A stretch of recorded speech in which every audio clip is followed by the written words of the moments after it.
লাকাদ কানা লাকুম ফি রাসূলিল্লাহি উসওয়াতুন হাসানাহ, রাসূল পাক সাল্লাল্লাহু আলাইহি ওয়াসাল্লামের আদর্শ ছাড়া শান্তি কামনা করা সম্ভব।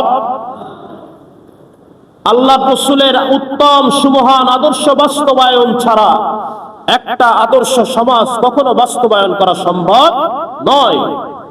আল্লাহর হাবিব সাল্লাল্লাহু আলাইহি ওয়াসাল্লামের উত্তম আদর্শ বাস্তবায়ন করা ছাড়া একটা আদর্শ পরিবার বাস্তবায়ন করা সম্ভব নয়।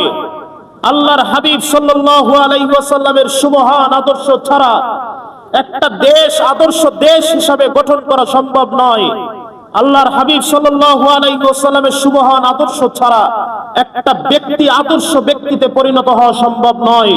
সন্তান আদর্শ সন্তান হতে পারবে না, পিতা আদর্শ পিতা হতে পারবে না, মাতা আদর্শ মাতা হতে পারবে না, বোন আদর্শ বোন হতে পারবে না, ভাই আদর্শ ভাই হতে পারবে না, বন্ধু আদর্শ বন্ধু হতে পারবে না, রাষ্ট্র সরকার আদর্শ সরকার হতে পারবে না, জনগণ আদর্শ জনগণ হতে পারবে না, যতক্ষণ না পর্যন্ত রাসূল পাক সাল্লাল্লাহু আলাইহি ওয়াসাল্লামের সুমহান আদর্শকে ফলো করে নিজের জীবনটাকে পরিবর্তন করবে, ততক্ষণ পর্যন্ত আদর্শবান ব্যক্তি রাষ্ট্র সমাজ পরিবার গঠন করা সম্ভব। সবাই জোরে বলেন সম্ভব আছে? এজন্য আদর্শ সমাজ বাস্তবায়নের জন্য তন্ত্র মন্ত্র দল মত সব কিছুকে বিসর্জন দিয়ে একজন মুসলমান হিসাবে খেলাফতের আন্দোলনকে বাস্তবায়ন করা আমাদের এই মুহূর্তে ঈমানি দাবি। কথা বুঝাইতে পারলাম কিনা আপনাদের? কোন দলের কথা বলছি নাকি? খেলাফতই বাস্তবায়ন করা, এটা আমাদের মুসলমানদের ঈমানি চেতনা হওয়া উচিত। যদি খেলাফতি ইসলামী আদর্শ কায়েম হয় তাহলে এই দেশে চুরি থাকবে না, ডাকাতি থাকবে না, অপকর্ম থাকবে না, সুদ থাকবে না, ঘুষ থাকবে না, নিশ্চিন্তায় মানুষ ঘুমাবে, খাবে দাবে, ইচ্ছামতো আনন্দ ফুর্তিতে থাকবে, ইবাদত বন্দেগী করবে। ঠিক তেমনি ভাবে যেমনি ভাবে সৌদি আরব আফগানিস্তান সহ যে সমস্ত দেশে কোরআন এবং সুন্নাহর বিধান কায়েম করা হয়েছে সেই সমস্ত রাষ্ট্রে যেমনি ভাবে স্বর্ণের দোকান খোলা রেখে দোকানদার কর্মচারী সকলে জামাতে নামাজে শরীক হয়, কোনো বেচা কেনা নাই, কিন্তু ওই দোকান থেকে চুরি হওয়ার কোনো সম্ভাবনা। আর আমাদের এদেশে একটা বিড়ির দোকান খোলা রাখা দোকানদার 1 মিনিট পোশাক করতে যাইতে ভয় পায়, তাও দোকানের পিছনে, বেশি দূরে না। আর ওই সমস্ত রাষ্ট্রে স্বর্ণের দোকান খোলা রেখে ঘন্টার উপরে সময় নিয়ে নামাজ আদায় করে আবার ফেরত আসতেছে, কিন্তু যেমন দোকান তেমন আছে, যেমন স্বর্ণ তেমন আছে। কোন ব্যক্তির মনের মধ্যে এই চিন্তাটুকুও জাগে না যে একটু ধরে দেখি অন্তত স্বর্ণটা দেখতে কেমন দেখায়। ওদেশের পুলিশ প্রশাসন টহল দিচ্ছে কোন ব্যক্তি নামাজে যায় নাই। যে মসজিদে জুমার সালাতের অবস্থায় আপনি বলেন আপনি জীবনে কয়জনকে জুমার নামাজের দাওয়াত দিচ্ছেন? এটা বলেন। আপনি আপনার সাথে করে কয়জন বেনামাজিকে মসজিদে নিয়ে আসছেন? আপনার কয়জন বন্ধু আপনার কয়জন প্রতিবেশীকে আপনি নামাজের দাওয়াত দিয়েছেন? দিতে পারেন নাই, দিতে পারেন নাই, দিলেও কবুল হয় নাই।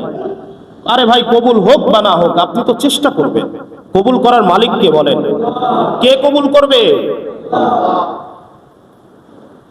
সম্মানিত হাজিরিন, এজন্য আমি সবার প্রতি উদারত আহ্বান রাখি, রাসূল পাক সাল্লাল্লাহু আলাইহি ওয়াসাল্লামের সুমহান উত্তম আদর্শ আমরা যেন বাস্তবায়ন করতে পারি নিজের ভিতরে, পরিবারের মধ্যে, রাষ্ট্রে ও সমাজের মধ্যে, সমস্ত জায়গায়, পুরা বিশ্বব্যাপী আমরা যেন আল্লাহর হাবিব সাল্লাল্লাহু আলাইহি ওয়াসাল্লামের সুমহান উত্তম জিন্দেগি আদর্শটাকে যেন বাস্তবায়ন করতে পারি। রাজি আছি তো ইনশাআল্লাহ? সবাই বলেন রাজি আছি ইনশাআল্লাহ? আমি আপনাদেরকে ইনশাআল্লাহ পর্যন্ত রাজি করানোর দায়িত্ব আমার, আমি বলে গেছি। আপনার জবান থেকে আপনি ইনশাআল্লাহ বলেছেন, মানা না মানার দায়িত্ব আপনার। দেখছেন কে বলেন? এদিকে তো কথা নাই কেন? কে দেখছেন? আল্লাহ দেখছেন। এখন আপনার যা মনে চায় আপনি করবেন। হাসরের ময়দানে আল্লাহ তাআলা আপনাকে যে কথা বলে শুরু করলাম ওটা দিয়েই শেষ। আপনাকে জিজ্ঞাসা করবেন প্রত্যেক সেকেন্ডের কথা। সেই সেকেন্ডের কথার মধ্যে এই কথা আছে কি নাই যে মসজিদে বসে খতিব সাহেবের আলোচনা তুমি শুনছিলা কি শোনো নাই, এটা কি সেকেন্ডের হিসাবের মধ্যে আসবে না আসবে না বলেন? আসবে কি আসবে না? আপনি শুনছেন কি শুনেন নাই, এই বিষয় আল্লাহর সামনে দাঁড়াইয়াই হিসাব দিয়ে আমি আমার দায়িত্বকে আপনার পর্যন্ত পৌঁছে দিয়েছি। রাসূল বলেছেন বাল্লিগু আন্নি ওয়ালাউ আয়া, আমার পক্ষ থেকে একটি বাণী হলেও অপরের নিকট পৌঁছে দাও। আমি আমার কার্যক্রমকে সমাপ্ত করেছি। মানবেন কি মানবেন না এটা আপনার ব্যাপার। অন্তত ওই প্রশ্ন থেকে আমি বেঁচে গেছি যে তুমি যে এলেম শিক্ষা করছো জানাইছো কিনা, ওটা অন্যকে পৌঁছে দিছো কিনা। আমি শুধু বলবো পৌঁছে দিছি তাই নয়, বিনা উপার্জনে বিনা অর্থায়নে কোন প্রকার লোভ লালসা ছাড়া এক আল্লাহকে সাক্ষী রেখে আমি এত দূর পর্যন্ত এই মানুষগুলাকে দ্বীনের কথা বলার জন্য শোনানোর জন্য নিঃস্বার্থ ভূমিকা আমি পালন করার চেষ্টা করছি। আমি আমার জায়গা থেকে হয়তো বেঁচে গেলাম, আপনি যদি ধরা খায় যান কি করবেন বলেন? মনে রাখেন দুনিয়াটা চিরস্থায়ী নয় ভাই, চলে যেতেই হবে, চলে যেতেই হবে যখন তখন যে কোনো মুহূর্তে। কেউ যদি জানতে পারতো যে 50 বছরের পরে আর বাঁচা যাবে না, 2 দিন পরে আর বাঁচতে পারবো না, 10 বছর পরে আর থাকবো না, ওই ব্যক্তি চিরতরে আল্লাহর ওলি হয়ে যেত। কিন্তু উনি মনে করে আমি তো 80 বছর 90 বছর বেঁচে থাকবো, 100 বছর বেঁচে থাকবো, বয়স কেবল 20 বছর, আকাম কুকাম করলেও কি না করলেও কি। কথা বুঝেন নাই মনে হয়।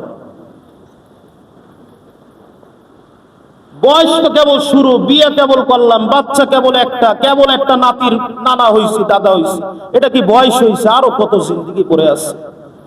নামাজ আজকে পড়ি নাই তো কি হইছে, কালকে পড়বো। আরে মোটেও না পড়লাম, শুক্রবার তো মসজিদে যাই। যারা শুক্রবারেও আসে না তারাও গর্বের সাথে বলবে শুক্রবার না গেলে কি হয়েছে, ঈদের দিন তো নামাজ পড়ব। যদি জিজ্ঞাসা করে নামাজ পড়েন কয়জন, সবাই হাত জাগাবে। এর মধ্যে দৈনিক মুসল্লি, 2 ওয়াক্ত মুসল্লি, 1 ওয়াক্ত মুসল্লি, সাপ্তাহিক মুসল্লি, বাৎসরিক মুসল্লি, আর মোটেও না ঘরে বসে মুসল্লি। এরকম আছে না নাই বলে? হায় রে আল্লাহ, এ বলে মুসলমান। যতক্ষণ পর্যন্ত রসুলের আদর্শ বাস্তবায়ন করতে না পারবেন ততক্ষণ পর্যন্ত শান্তি কামিয়াবি আশা করা যায়? জোরে বলেন, আশা করা যায়? এটা রসুল শান্তি দেখায় গেছেন মদিনার সনদের মাধ্যমে, যে মদিনার সনদের মাধ্যমে আফগানিস্তান বর্তমান পরিচালনা হচ্ছে, যে মদিনার সনদের মাধ্যমে ইসলামী মুসলিম রাষ্ট্রগুলা বাস্তবায়িত হচ্ছে।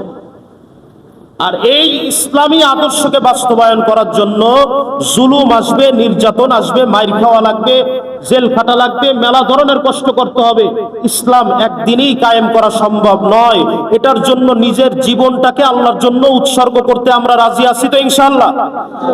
আল্লাহ পাক কবুলে মঞ্জুর করেন, সবাই পড়েন আমিন।